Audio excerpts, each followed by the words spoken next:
is Yeah, go ahead. the objective of learning Isopanisad is to apply its knowledge and make Very changes nice. in our lives.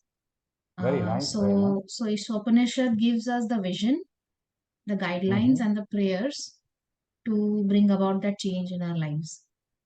Very nice. Very nice. Yeah, that is the most important thing. Yeah, unless knowledge is applied, it is useless. Yeah, so knowledge has to be applied, and the biggest application of knowledge comes in devotional service, comes in the process of chanting. Yeah, so when you sit and chant and do your japa meditation, that gives the biggest amount of application of entire Vedic knowledge. And that is what here also can be seen. The vision is given, yeah, guidelines are given, and prayers are given. Basically prayers for knowledge and prayers for practice. So we are now in the foundational stage, in the vision stage of what Ishopanishad is talking about. Yeah, and we've seen two shlokas, or sorry, rather three sections over 5 classes. Yeah, which is we did the introduction. Yeah, anybody remembers what we saw in the introduction? Srila Prabhupada gives a beautiful introduction to Ishopanishad. There is a talk by him in the London gathering, and he Very nice. speaks about, he speaks how, um, the Vedas are given by, they come as a disciplic succession, Very given nice. by, in the first, it's delivered by Lord Krishna or the Supreme Personality of Godhead, and it Mm-hmm, has mm-hmm. been They transferred are to us through, Paurushaya. and it is a Purusha, yes. It cannot, Very nice. any person with the defects, 4 defects, is not able to write Vedas. So the Vedas have come directly from Supreme Personality of Godhead. Very And nice. Very nice. and since we are full of defects, Vedas is the only way uh, which To teaches understand. to Yes, understand. and also to make that point, Srila Prabhupada talks about 3 pramanas. Who remembers the 3 pramanas? Pratyaksha, that one. Pratyaksha, Shabda Anuman, praman. Shabda, Ah, yes, and very Anumana. nice. Shabda, And Anumana. Anumana, Pratyaksha. Very nice. Yeah, Pratyaksha, I looking through your own experience and then trying to understand. Yeah, Anuman is to apply some thought process, logic, interpretation. And Shabda Praman is to listen to realized knowledge. Yeah, or persons who have understood it and then they are telling. So Shabda Praman considered to be the highest, and therefore again the Vedas, Shruti becomes the highest kind of knowledge that is applied. So Srila Prabhupada gives about the Vedic knowledge and the importance of Vedic knowledge, how to understand Vedic knowledge. Yeah, in the first introduction to the Vedas, basically because Ishopanishad is one of the expansions of which Veda?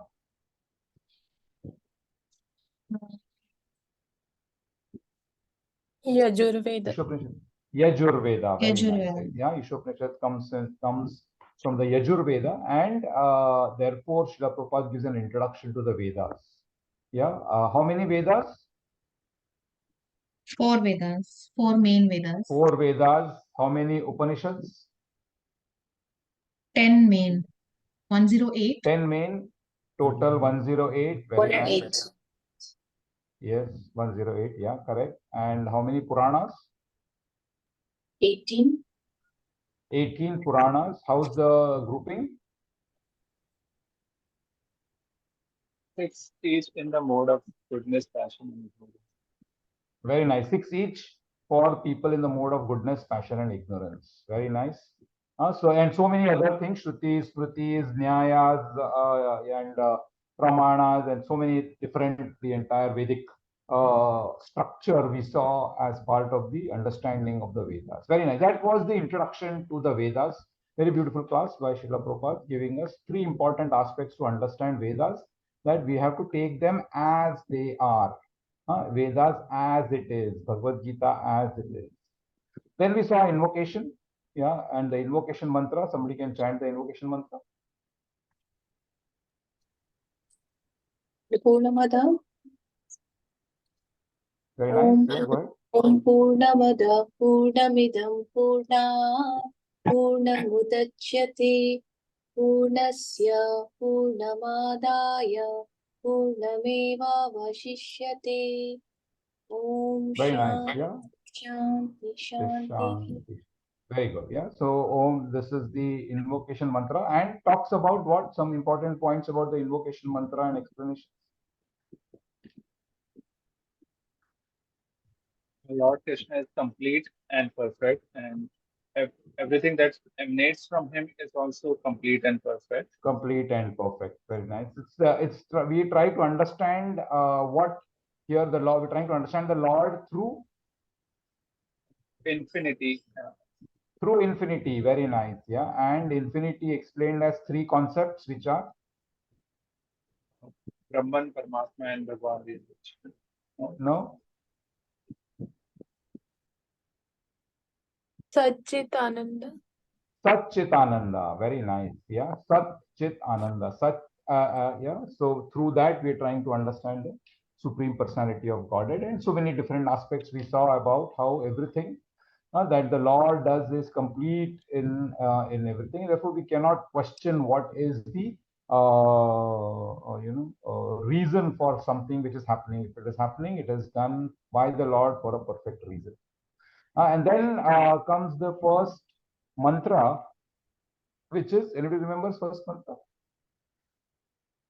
The first mantra speaks about Ishavasham and Ishavasyam, the key Ishavasham principle of understanding again further the Supreme Lord, Ishavasyam. And what is that Ishavasyam principle? is that everything is owned and controlled by the Lord, Very and nice, very nice. Yeah, Indu we Mataji only had a have point. something. Yeah, hold on. Yeah, Prabhuji, I'm saying the same thing. Since everything belongs to Lord and Lord is complete, so whatever is coming from Lord is itself complete. But we are Very not nice. having that knowledge, so we think that it's incomplete. So we have Very to nice. gain that knowledge through Vedas, through proper disciplic succession. Very good, very good. Yeah, so first mantra also talks about Ishavasyam principle. Yeah, Ishavasyam idam sarvam yat kincha jagatyam jagat tena tyaktena bhunjita magrada kasya svidhanam. Yeah, anybody remember the translation? No? Okay, great. Put that here.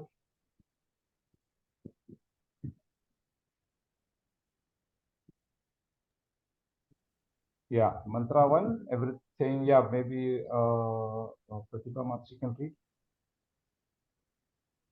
Everything animate or inanimate that is within the universe is controlled and owned by the Lord. One should therefore accept only those things necessary for himself, which are set aside as his quota, and one should not accept other things, knowing well to whom they belong.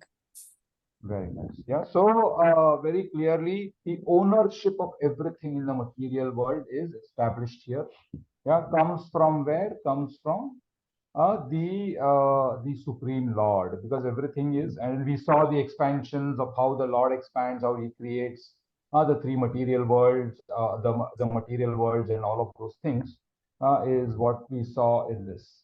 Yeah, and we also saw what happens those who do not follow this law. What are they called? If you take ownership of something which does not belong to you, what are you called? Thief. Thief. Yeah. Yes. And how does the Lord, or how does Isopanisad explain this particular concept, or Srila Prabhupada explain this concept of how anything does not belong to us? What does he use as a principle or an example? Like the cow. Cow is there. Okay, Yes. this is not that one. Not the question. You're a thief? Through the No, I think thief. like we Yeah, are but thief. yeah, but how does he explain that? What a nice analogy does he give? So, Through is the it through the example of example of communist or capitalist or something like Communist? No, no. Okay, so not that is difficult. What else? Aditya Prabhu is saying something. through the example of a building, Building, like very nice. dwelling? Yeah, so the example of a building. So the structure is being made by human beings, but the materials which are there, like they are existing before also. So who is the owner of that? Exactly, exactly. So who is the owner? The original owner of everything is the Lord. Just because I have borrowed it from the Lord and made it does not make the thing mine. Yeah, that's what is the thing. Yeah? Srila Prabhupada makes it. We can simply bring them together, transform them into different shapes by our laborer. Laborer cannot be claimed to a proprietor of a thing just because he has worked hard to manufacture. So originally it belongs to the Lord because you might claim temporary ownership, yeah, of that particular thing, but it does not belong to you. In fact, even our body does not belong to us. If we are spirit souls and we are just temporarily in this body, we have not created this body, right? I mean, how could we can't even create a hair, yeah, basically. Imagine eyes, how complicated, the brains, how complicated, so difficult that we could not have even created any of these particular things. Therefore, we cannot even claim ownership. Whether we think, oh, this is my body, we say my body. We are claiming ownership, but actually we are not. Yeah, and then Srila Prabhupada therefore also talks about how this particular thought process can be applied only to human beings. Why is it applicable only to human beings? Because consciousness is only in Very nice. human beings, Higher intelligence or and karma consciousness is is only also available. for and karma also Correct. is active for human beings. Applicable only for human form of life. Very nice, very nice. Yes. Therefore, all of these things are applicable. That's how the law is. Yeah, you can't question the law. It is how it is. If you to stop at a red light, it will stop at a red light. That is what the law is.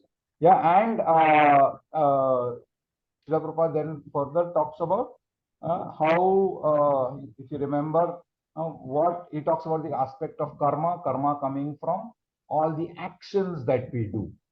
Yeah, and just by, if we think by eating vegetarian food we are going to have zilch karma, no, that is also not going to. So therefore Srila Prabhupada talks about what we have to do. We have to eat Krishna prasad always. Why? Because the offer, when we offer it to the Lord, the karma goes there, karma becomes zero, yeah, and it becomes. So crux of the last class, yeah, or the summary of the last class was that the root of sin is deliberate disobedience of the laws or disregarding proprietorship of the Lord. So if we are going to deliberately disobey the laws of the Lord for not to follow the laws of karma, yeah, that and what if we are disobeying is we are disregarding the proprietorship of the Lord, then that is the root cause of sin. Yeah, that's what sin means, basically more and more karma. Yeah. So that's where we stopped in our last session. We just saw little bit of the shloka of the second mantra. Kurvan eveha karmani jiji vishek chatam samaha evam tvai nanyatho yatheto na karma lipyate nare. Yeah, Anadi had a question. Uh, can you all hear me? Yeah, we can hear you. Go ahead. Yeah, yeah. So where comes the question of quota here? Because we say the Lord is proprietor of everything. He's a controller. Whatever is owned by the Lord, but still the shloka talks about the quota for each and Yeah, each of us. really. One should. So, question of quota, you're saying that the Lord is the owner of everything and he has allocated stuff. Yeah, so basically the allocation to everybody is what the quota is. Basically. That's why the question of the quota comes into the picture. That the Lord has allocated, like for example, he's allocated this body to me, isn't it? Yeah, so that is one aspect of the quota that he has been given. He has allocated a certain set of karmas along with this body. So that is again an allocation of karma. Now, because of that karma, I am getting a right father, a right mother, or my education, my money, my whatever, everything that I'm. Yeah. So all of that is quota. Why? Because it has been allocated temporarily to you by the Lord. Therefore, it's called a quota. Yeah, and everybody will automatically get their quota come high hill or high water.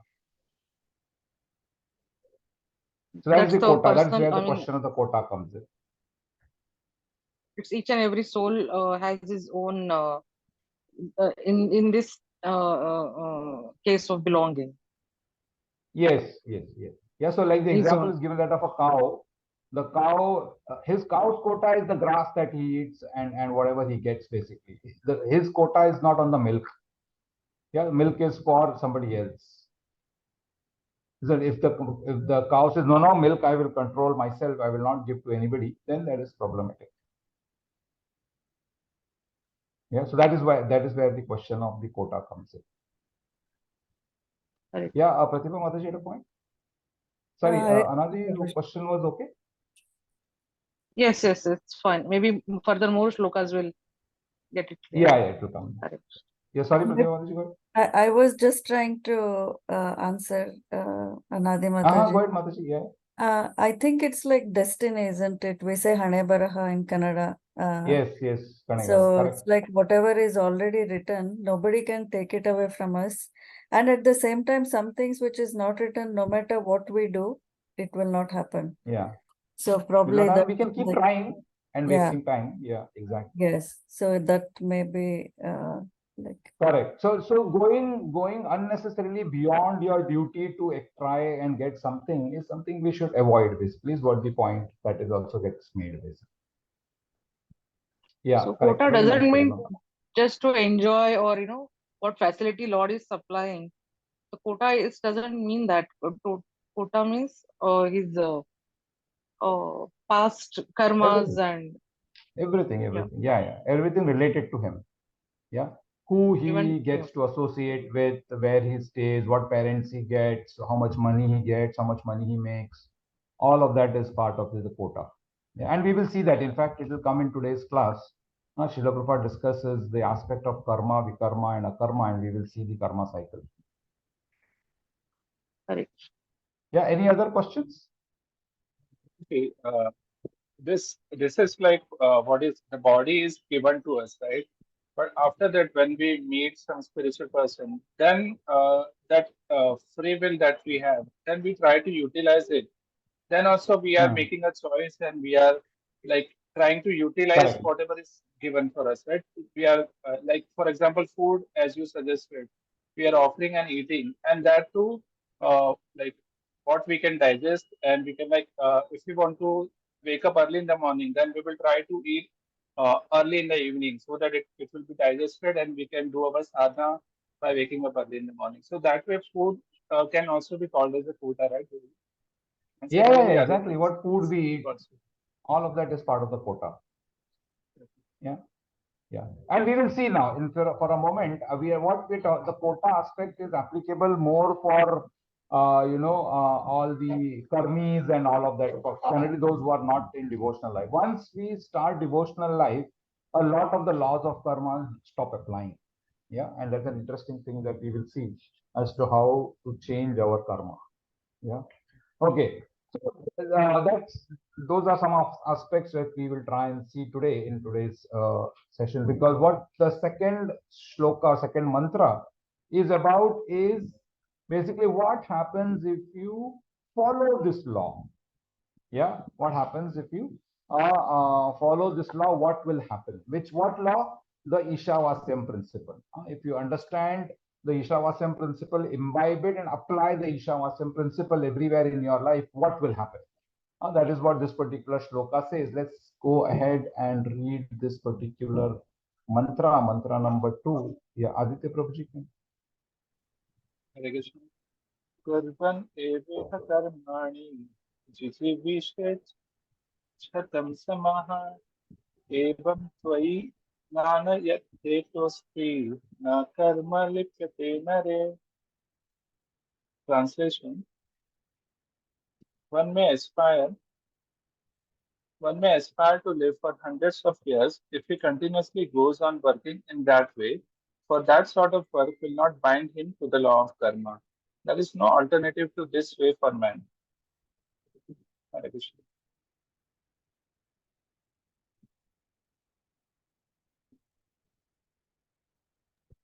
Just give me a minute, 1 minute.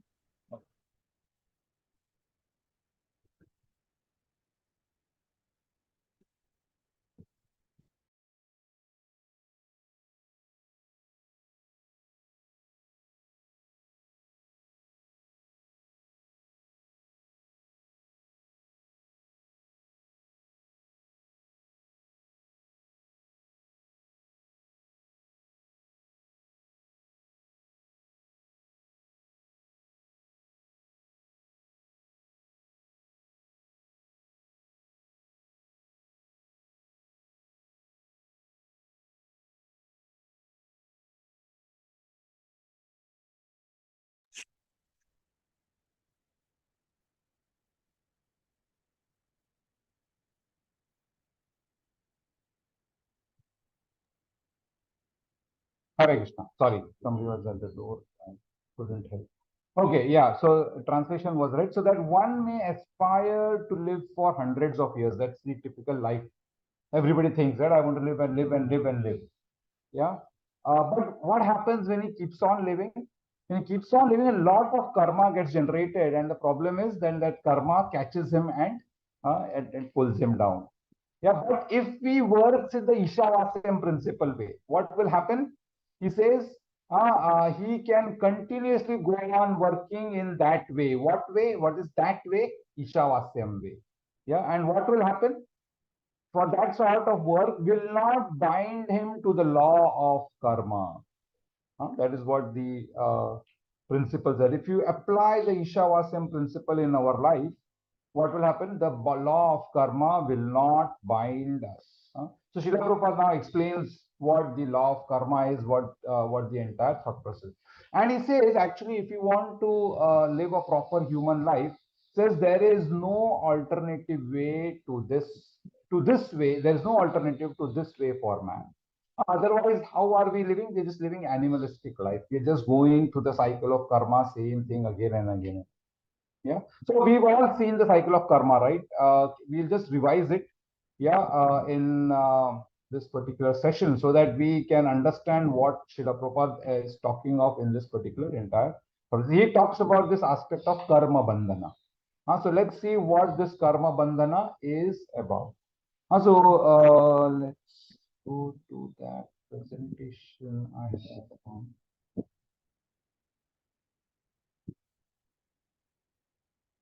Yeah.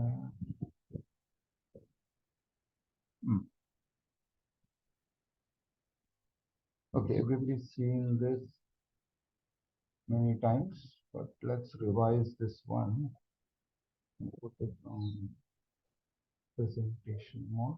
Everybody can see karma cycle white. Yes, Prabhuji. Yeah, okay. So yeah, this is what we are talking about as the karma cycle. It will all begins with we have a lot of accumulated karma, which is called sanchit karma. That is what here sanchit karma is. And then we take birth.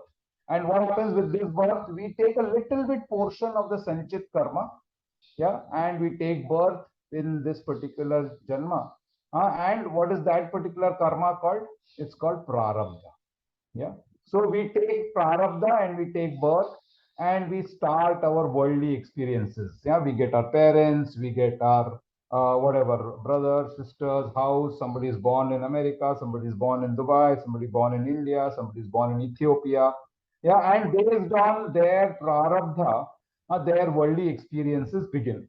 Yeah. And as the worldly experiences begin, what happens? You start to respond to those particular worldly experiences. So whatever those responses are.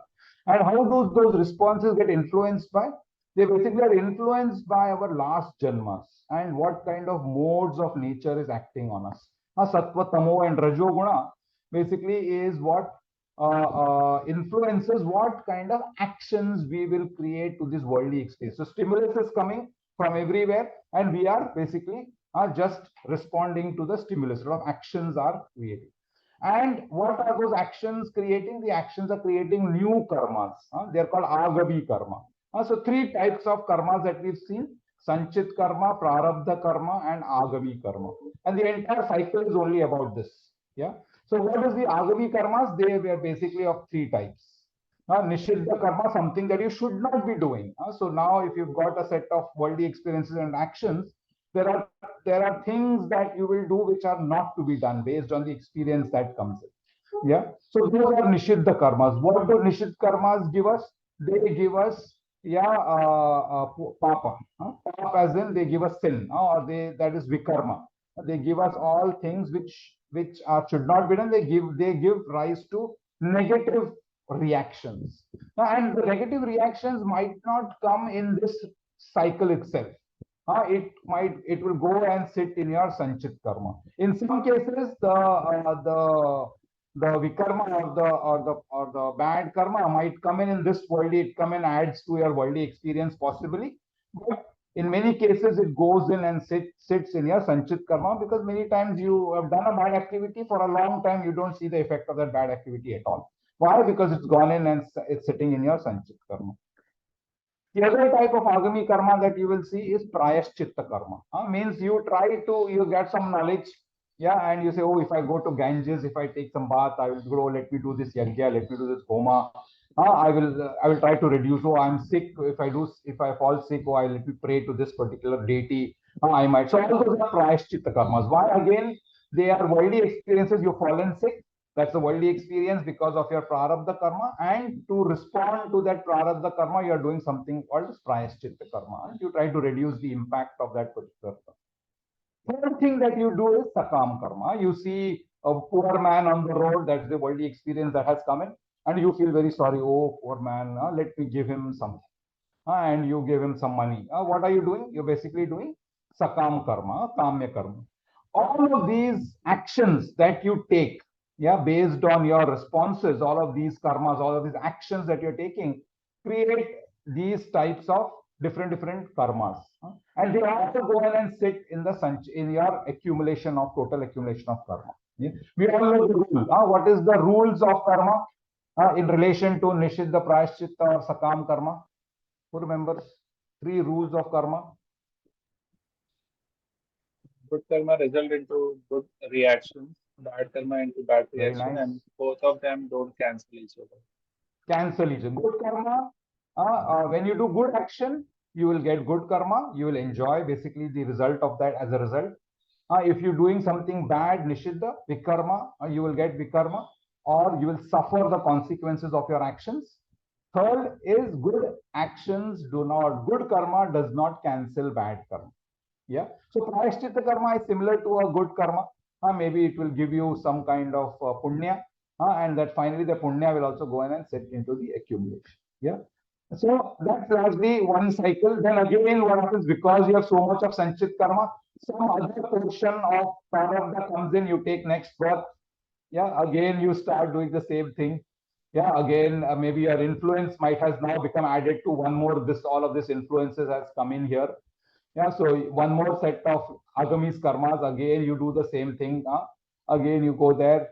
Again, so the cycle will keep on continuing, isn't it? So this is what is our three sets of karma, vikarma, and so we are not talking about akarma yet. We are talking about only vikarma and good karma. Yeah, Indu Mataji had a question at this point of time. Go ahead, Mata. Hare Krishna, Prabhuji. Prabhuji, this Sanchit Karma and Prarabdha are both same thing. No, they are not same. So Sanchit karma is like your building tank. In your building, there is a water tank, right? Yeah. So that is Sanchit karma. That's like that. And then your Prarabdha karma is basically your home tank. Yeah. Your home also has a loft tank, right? Isn't it? So like that it is. So Sanchit is like total your entire lifetimes, all your past 2 billion or whatever 10 billion lifetimes of karma is sitting there. It's sitting on your on the head, somewhere overhead it is there. You're sitting in an apartment, it is there, big one. But what is only allocated to you, what has come to you is this, what is in your home. Your home has also a loft tank, isn't it? Yeah, so that comes in when the water starts from the Sanchit, a little bit water comes and sits in your home. Also like that. So that is how you can understand Sanchit karma and Prarabdha karma. Yeah. But Prarabdha is Got the coming difference? but Prarabdha is coming from our previous Janman. Yes, yes. So all of this is previous Janma only. Sanchit, whatever is sitting inside, it might come from previous to previous Janma also, not only just one previous Janma. It could, like, for example, we know the example of Dhritarashtra, right? So he was born blind, but we also know he also had 100 sons. Yeah, and there was this combination of that mantras that had to come in. That first he got the curse, yeah, that he will be born blind, but he will also be not be able to see his sons. Now, of course, to see his sons means first he has to generate that much good karma so that he can get 100 sons. So that particular karma of killing or blinding the bird, it was not applicable till he finished off generating so much good karma that he could get 100 sons, isn't it?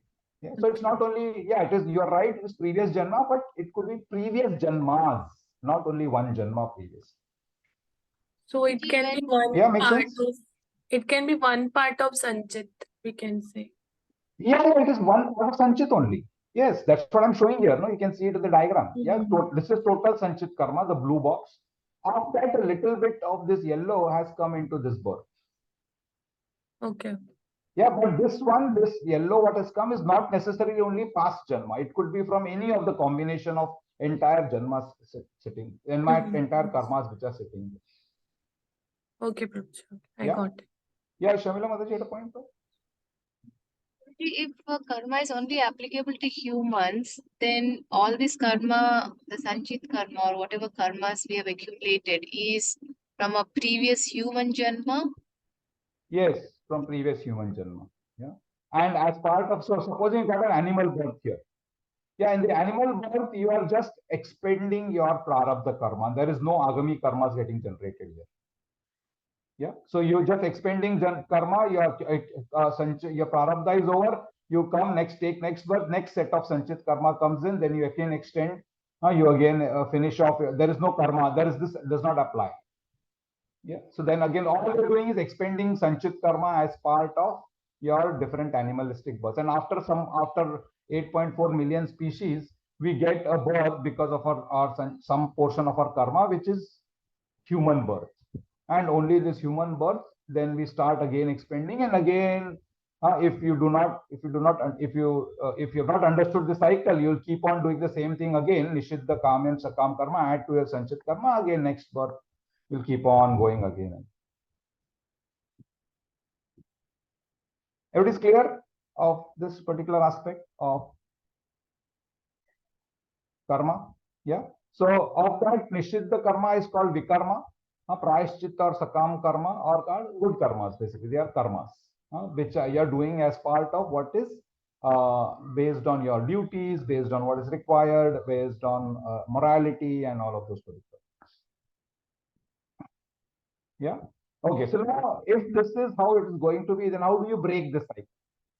That is the question that might come in, right? Because you will keep on doing this again and again and again and again and again.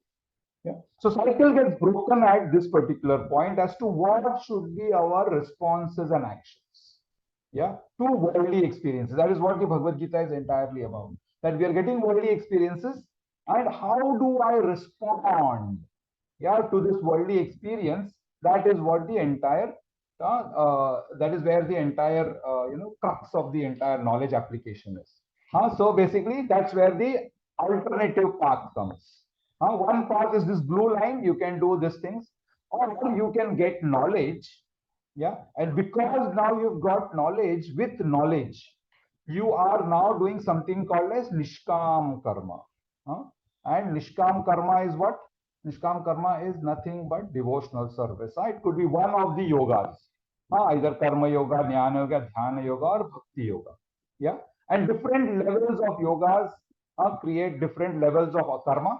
Bhakti yoga, so this is what we've understood. We've understood bhakti yoga from our Bhagavad Gita discussion. Yeah, so when we do actions only for the pleasure of Lord Krishna, so imagine in your responses, yeah, to your worldly experiences, you are bringing in Krishna only, one way or the other. Yena kena prakarena mana Krishna niveshayat is happening. and all your actions have become Nishkam Karma Yoga. Yeah. So what happens then? Then basically you are generating something called as akarma. Karma is like fire. Yeah. And all devouring fire which can destroy your total accumulated karmas also. That is how that strong that particular fire is. That's what Lord explains in the Bhagavad Gita. That when you do a karma, what happens? It destroys your entire sanchit karma, and because the sanchit karma is destroyed, no more birth, isn't it? Yeah, nothing. You can't take birth. There is no karma applicable. So the whole idea is to reduce your karma to zero. That is what the entire purpose of life is, in that sense. Yeah. And there are many ways to make that karma zero. Karma yoga process is there, jnana yoga, dhyana yoga process is there. Or the most easy yoga process, which is the yoga process of bhakti yoga. Yeah. So if you do bhakti yoga, basically what you are doing, you are creating karma, akarma rather. There's the third type of karma, which destroys sanchit karma and it bestows moksha. So you can basically, you don't have to, you are not in the cycle again. You are in your original constitutional position. Yeah, makes sense? Karma cycle. Yes, Prabhuji.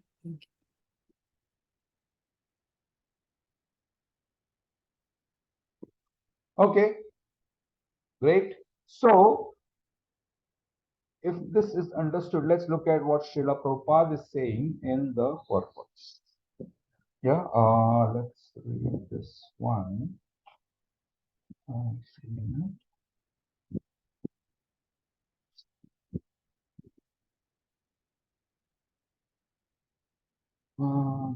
come.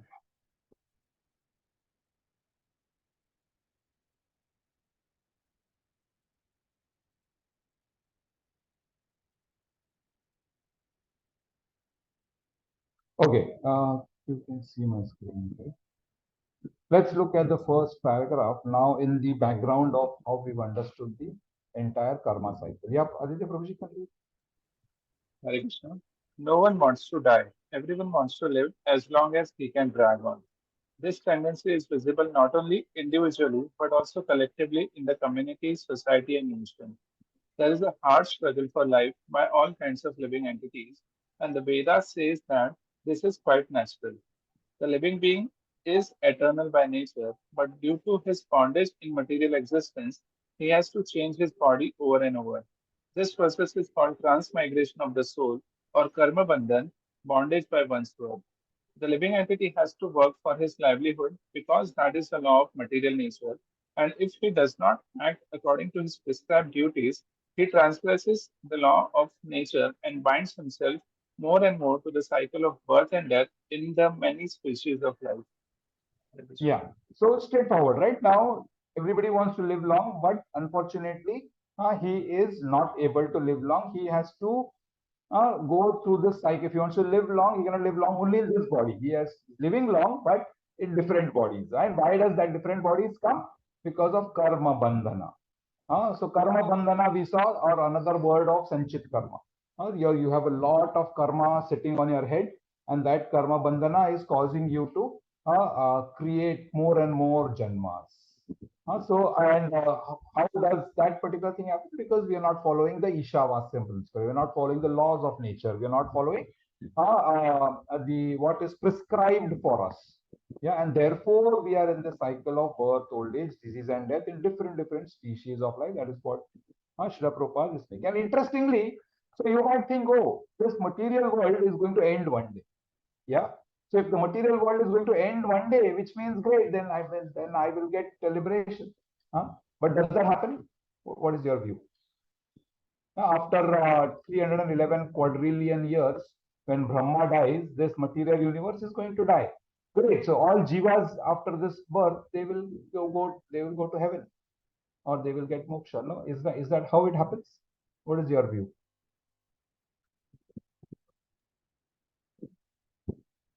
Because we read in Bhagavatam that the living entity goes into the body of Mahavishnu, and till the time he creates next material world, we stay there. in our supta position, and then we are transferred to that material based on. Correct. Yeah, exactly. So if you've seen the universe picture, there are so many different universes.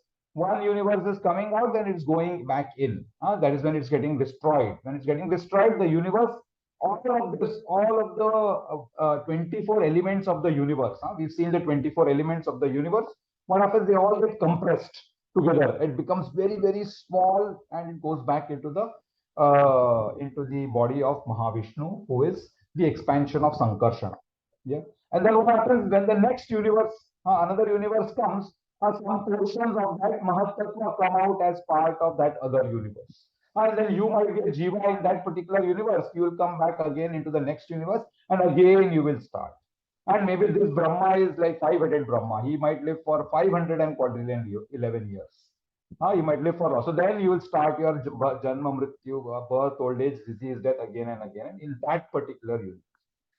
So this can continue, keep on happening.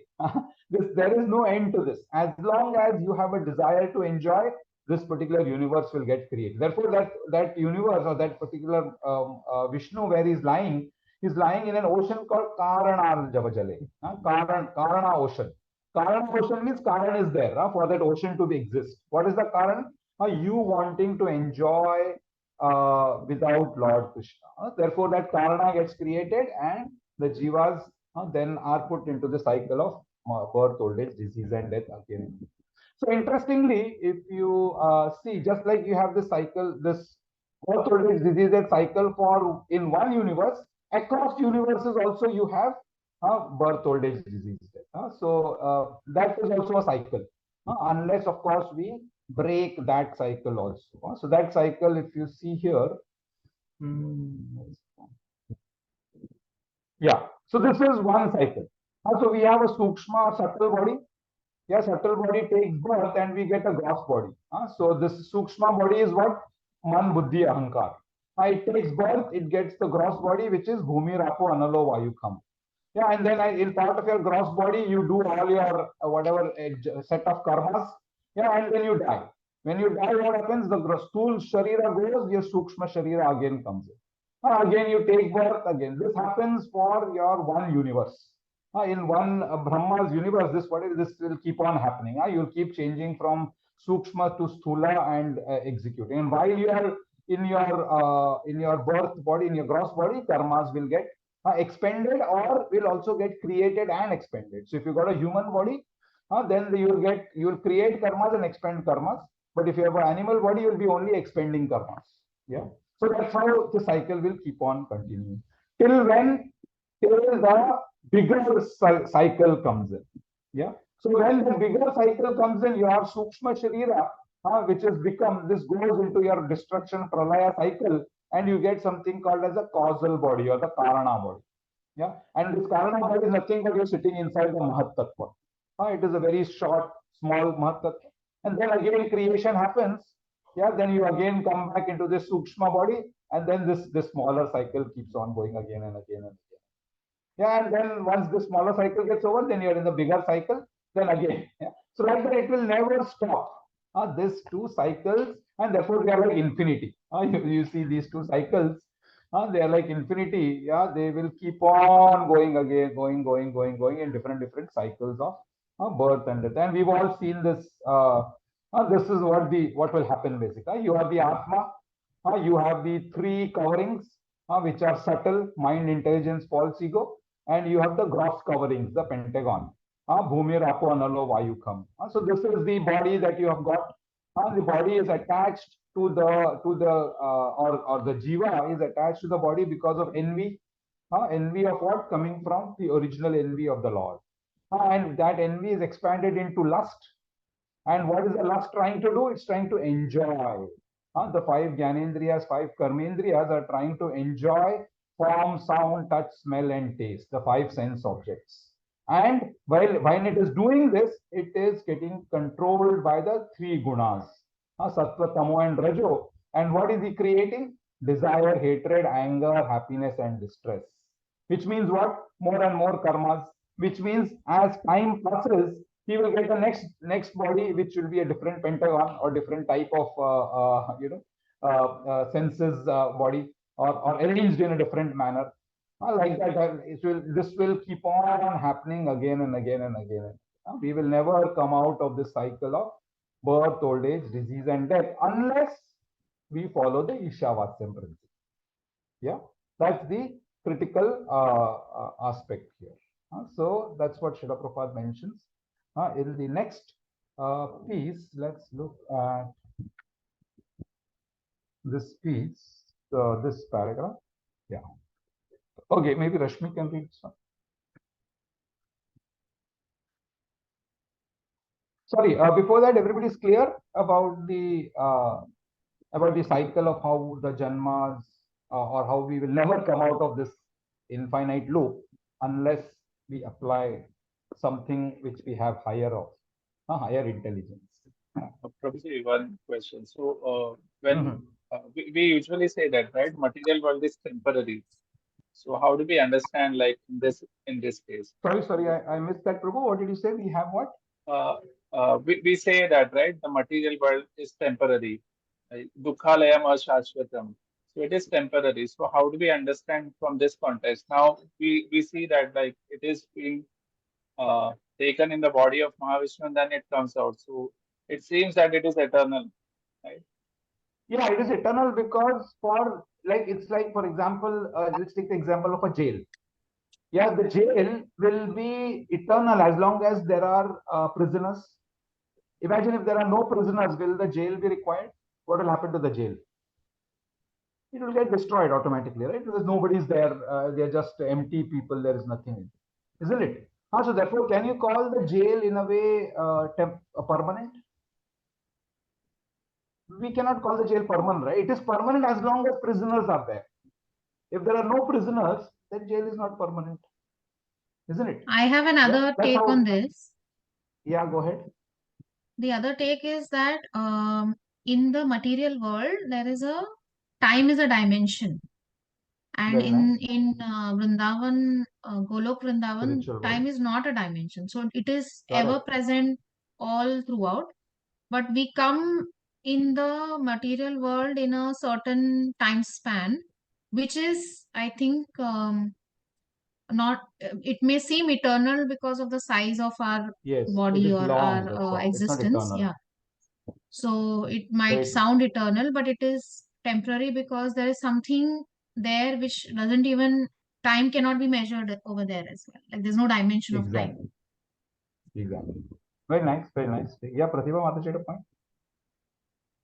Prabhuji, I have a thought. I'm not sure if it's stupid or what, but No, go ahead. when we go into Mahavishnu, little bit will become purified or no? No. No? You are Mahat no? You are part of Mahat That Mahavishnu himself is in the material world in that sense because he's in the Viraja. He's part of this side of the Viraja river. Okay. Yeah. So what goes in is your desires, your karmas, your everything that goes there along with the jiva. Yeah. So he is sitting there till that time till his karmas are getting fructified. And then once they get fructified, then he comes out in the next universe, whichever is applicable. Okay, Prabhupada. Yeah. Thank Guruji, Yeah. I So have a question. just existence is not purification. Got it, Prabhupada. Yeah, that's what the point is, right? I will just exist. I will not do anything, and I will go into Mahavishnu. Since I'm into Mahavishnu, I'm all purified. Isn't it? That's what your proposal is. Unfortunately, that doesn't happen. Okay, thank you. Okay. That may Yeah, one Shabila that may call as Yeah, Radhi, go ahead. merging oneness also, that may call in one sense. You know, Yeah, you are exactly. inside the Hare Krishna. Yeah, Shabila Mataji, go ahead. If the material world Maya is it's a energy of the Lord, then why is it's not why it's not permanent? Like why it's not eternal? That means Why it is it? Yeah, exactly like the same example of the jail analogy, right? Like simple thing, the jail is an energy of the government, isn't it? Does the government want to have jails? Ideally, a government would say, no, everybody should follow the laws, no need for jails. But So this still, is energy there of any the country, so is there this any energy of the country which, Lord, yeah, sorry, go ahead, Madhuri. sorry, This energy of sorry, the Lord, yeah. this energy of the Lord is there till jivas are there doing their karma. That's what Exactly. you're. Till the Karana is there. What is the Karana? That's one Jiva is saying, oh, I want to exist without thinking of Lord Krishna or without serving Lord Krishna. Okay. So as long as those type of jivas are there, the government will have, see, the government cannot kill all the prisoners who do not follow the law, right? Of course, some have to be hanged or punished that way, but not a majority of them.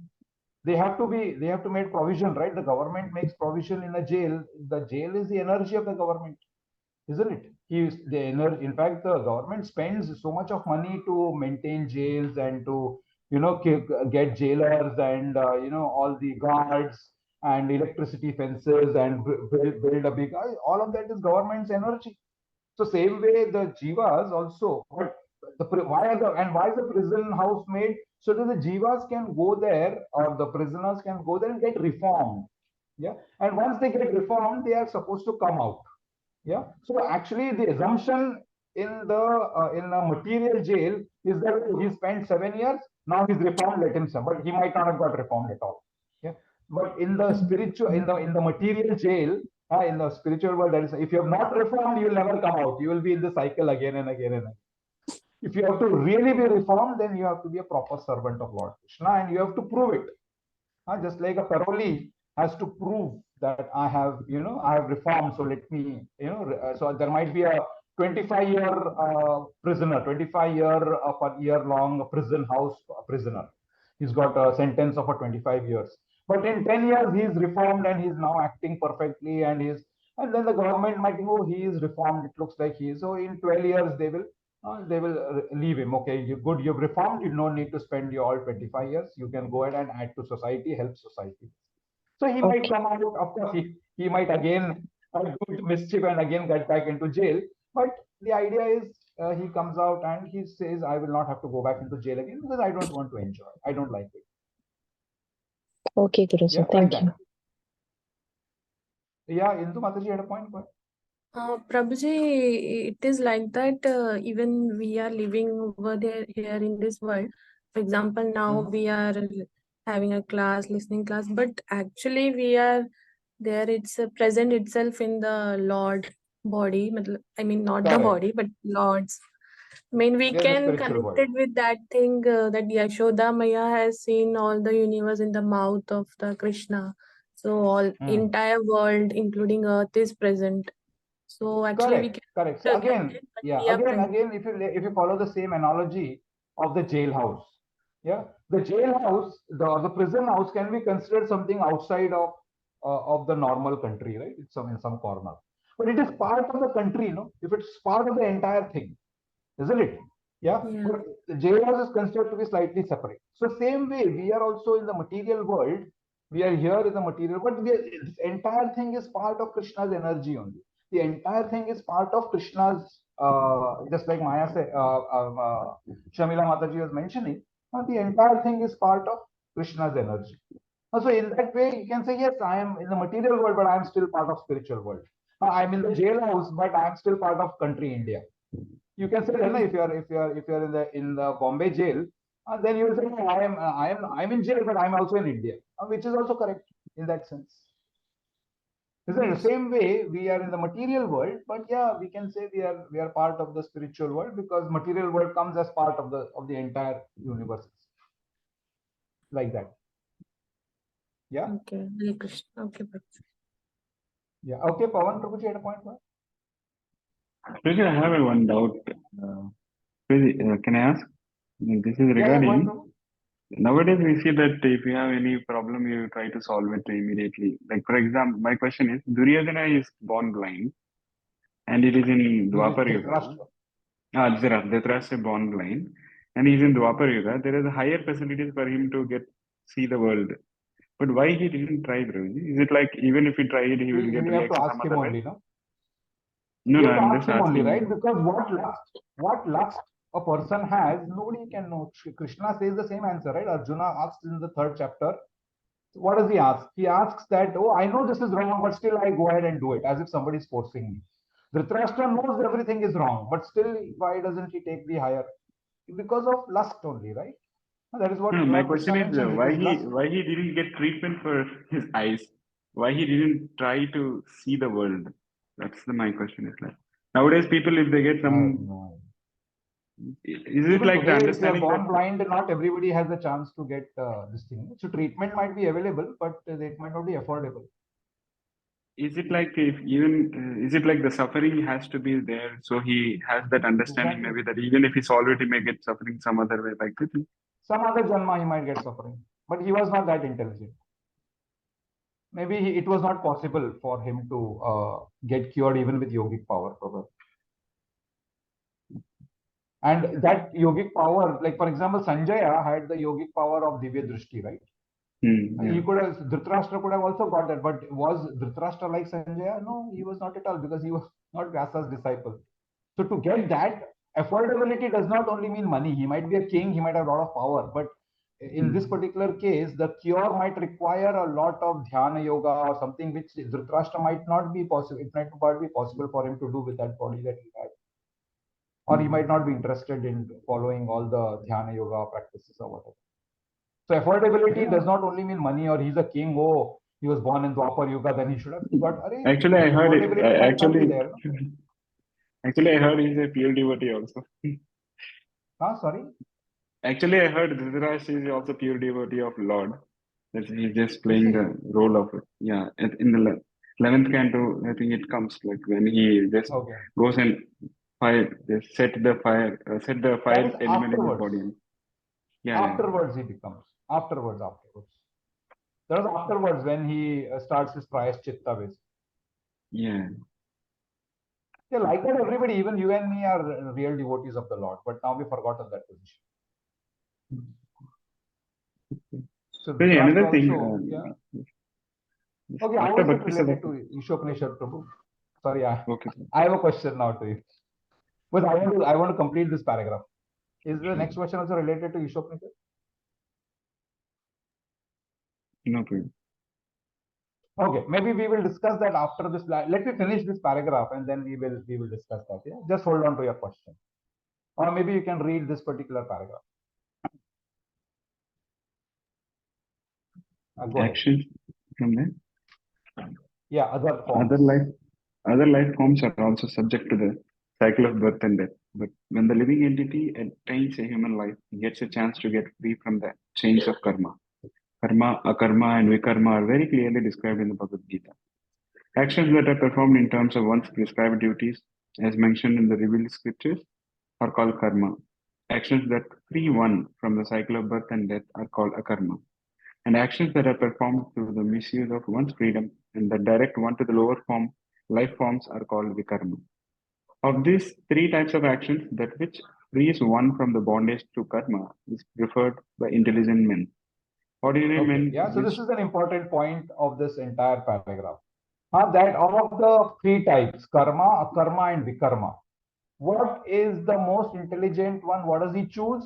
He chooses that which frees him from bondage to karma. That is an intelligent person. Not everybody is intelligent. Yeah. Okay, go ahead, Prabhuji.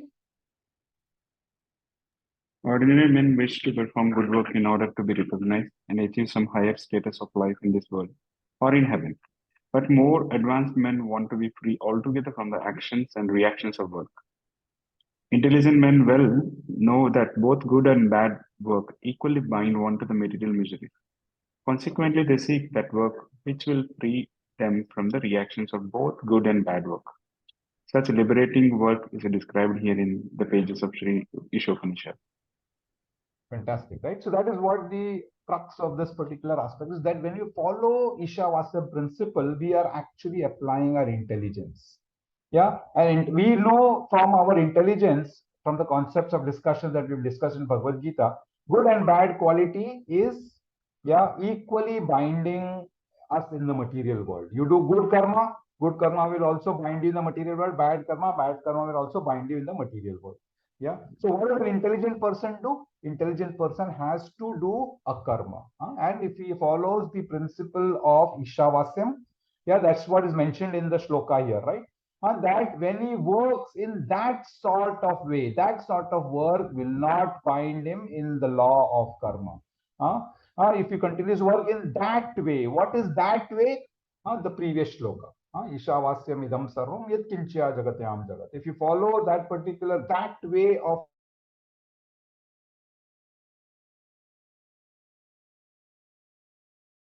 working in your janma, in your life, then that is what the understanding the Isopanisad is giving here. Yeah. Hare Krishna. Okay, I wanted to cover this particular part before we kind of drift off to other topics. That's the important understanding. We've only, like I said, one mantra will cover over 2 sessions. So this is the part of the session of mantra number 2. Hare Krishna. Okay, Pavan Prabhu's question. Yeah, Pavan Prabhuji, go ahead.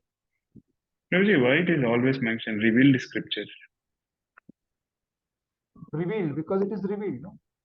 It is like, so if you remember 3rd chapter Bhagavad Gita, Lord Krishna talks about Arohan Pantha and Avarohan Pantha. Yeah. In Arohan Pantha, you have to experiment yourself. Yeah, and then go ahead slowly and in understanding. But that might take a very, very, very long time. But if you follow Avarohan Pantha, means what? You take knowledge coming from top. Knowledge coming from top means somebody is telling you, yes, this is what it is. It is revealed to you. Yeah. So when Bhagavad Gita is chosen or written down, it is revealed to us. Nobody knows the concept of karma, vikarma. But somebody is telling us this particular. Srila Prabhupada is telling us about karma, vikarma. It is revealed. How is it revealed? Through the scriptures. Therefore, it's called revealed scriptures.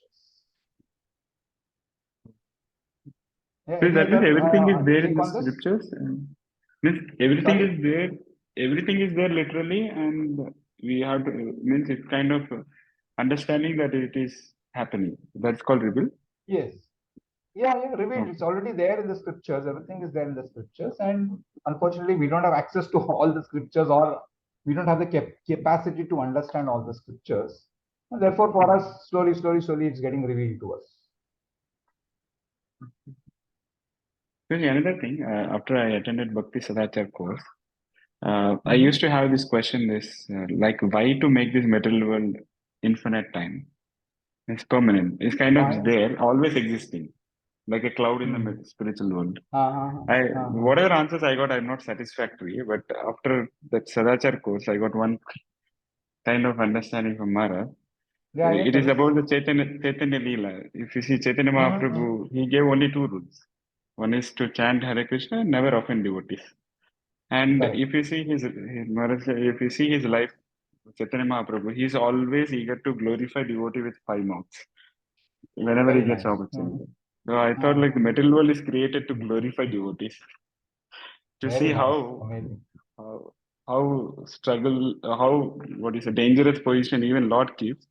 But Jiva always, who is pure in intention, is always tries to practice bhakti. So I don't think in spiritual world. That is part of the reform, basically. So if you see, the material world is like a jail, right? And jail, you have to reform yourself. And one of the ways of reformation is to praise devotees, follow devotees, and do. So basically, that's part of the reform process. Yeah.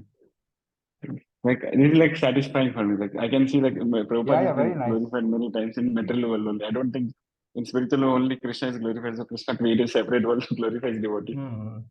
Very nice, very nice. Yeah, possible. Hare Krishna. Okay, any other point or doubt or comment? One question. Yeah, go ahead. So here, based on our karma and based on, so it is, can we say that somebody like Srila Prabhupada, they went through many janmas of devotion and then he came to a point where he was so purified a soul that probably he's already have moksha. So, Mahatmanastu mam partha. So it's Bahunam not a guarantee janmanam that ante jnanavan mam prapadyate. Bahunam, Bhagavad Gita 7th chapter, it says, Bahunam janmanam ante jnanavan mam prapadyate. Vasudeva sarvamati sa mahatma sudurlabha.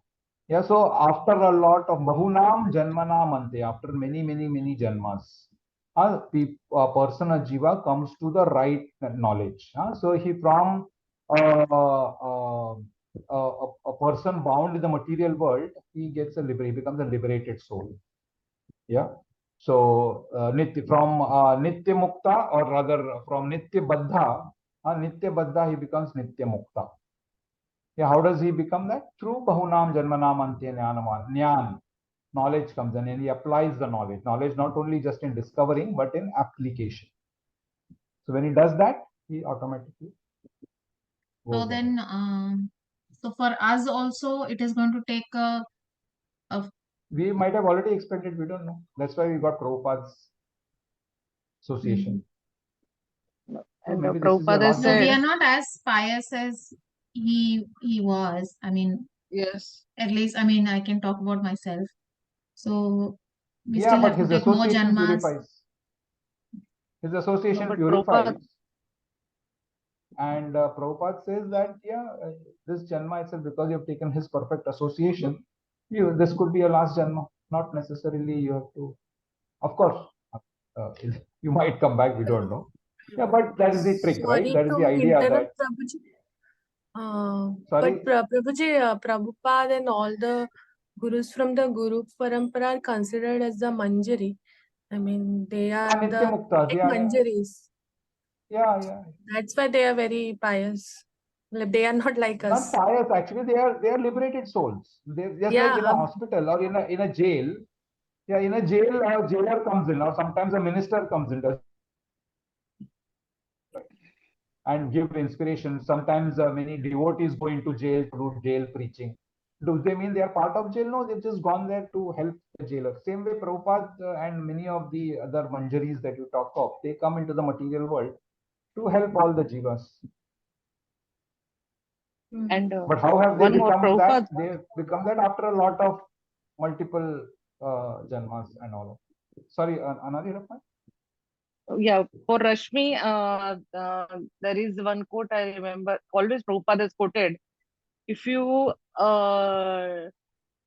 like the instruction was, if you do a daily 16 rounds of chanting and eat only Krishna Prasad, I'm sure this, after this life, you will go back to God.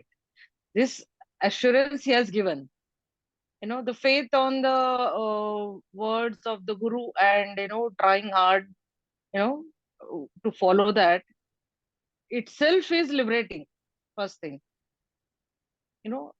So, and we should Correct. not have doubt on their words. So it is But our what they are surrender saying now. means, yeah, it's now our capacity, capability, how to, give ourselves 100% to that.